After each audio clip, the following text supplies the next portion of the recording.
ব্রিটিশেরা এদেশ শাসন করে ২০০ বছর। তবে তাদের স্থাপত্য শিল্প এখনো চকচক করছে, সেটি দেখার মতো।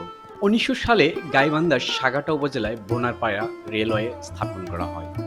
উত্তরের ১৬ জেলার সঙ্গে রাজধানী ঢাকার যাওয়ার জন্য একমাত্র রেলপথ ছিল বোনারপাড়ার অদূরে ফুলছড়ি রেল ফেরিঘাট। বোনারপাড়া রেলওয়ে জংশন চালু হওয়ার সুবাদে এটি গুরুত্বপূর্ণ স্থাপনা হিসেবে গড়ে ওঠে। ১৯৯৪ সালে ফুলছড়ি রেলওয়ে ফেরিঘাট স্থানান্তরিত হয় বালাসীঘাটে। তখন যাওয়ার পর বোনারপাড়া ভারতখালী রুটটি বন্ধ হয়ে যায়। তখন থেকে বোনারপাড়া রেলওয়ে জংশনটি গুরুত্বহীন হয়ে ওঠে। তো দর্শক বন্ধু, আজকে আমি এটি ঘুরে ঘুরে একটু দেখলাম।